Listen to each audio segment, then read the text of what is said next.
Hello बच्चों, let's hit a given question. The question says a horizontal bridge is built across a river. A student standing on the bridge throws a small ball vertically upward with velocity 4 meter per second. The ball strikes the water surface after 4 seconds. The height of the bridge above water surface is, we can take the value of g as 10 meter per second square. Option A 60 meter, option B 64 meter, option C 68 meter, option D 56 meter. So for this question, जो key concept we will be using is the concept of motion under gravity. Motion under gravity, basically this is an application of equation of motion only, जहाँ पे हम just a को g से replace कर देते हैं. तो हमारे पास तीन equations of motion है, that is velocity time relation v equals to u plus at, second is displacement time relation s equals to ut plus half at square, and third we have velocity displacement relation v square equals to u square plus 2as. अब just हम motion under gravity के case में a को हम replace कर देते हैं g के साथ, क्योंकि यहाँ पे जो एक्सेलरेशन होता है it is acceleration due to gravity. ठीक है, और just we have to follow the convention. Upside direction को पॉजिटिव मानेंगे तो डाउन साइड को we will consider it as to be negative. अब हमें गिवन है, लेट्स सपोज हम मान लेते हैं कि कुछ इस तरीके से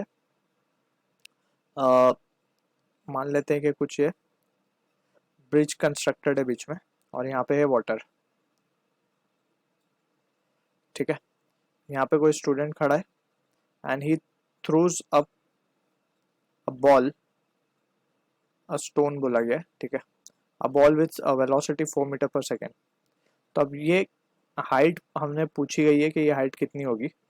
लेट्स से इस हाइट को मान लेते हैं h. अब ये बॉल क्या करेगी, ये ऊपर जाएगी, ऊपर जाने के बाद ये कुछ हाइट अटेंड करके ये वापस आके यहाँ गिरेगी. तो ये पूरा जो कंप्लीट टाइम है नीचे गिरने तक का वो हमें 4 सेकेंड गिवन है.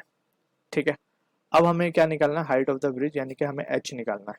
सो हम देख सकते हैं यहाँ पे we will consider the second equation of motion, that is displacement time relation. उसके अकॉर्डिंग हम क्या लिख सकते हैं, s is equals to u t minus half g t square, because g जो है नीचे की तरफ लग रहा है इसीलिए नेगेटिव. एंड डिस्प्लेसमेंट की अगर हम बात करें सो ये पॉइंट से नीचे का पॉइंट जो वाटर सरफेस तक का पॉइंट है उसको हमने h माना है, तो ये डिस्प्लेसमेंट भी नेगेटिव है क्योंकि नीचे की तरफ है. तो यहाँ पे हम जस्ट लिखेंगे minus h will be equals to, velocity ऊपर की तरफ है तो 4, टाइम लग रहा है 4 second, minus half into 10 into 4 का स्क्वायर.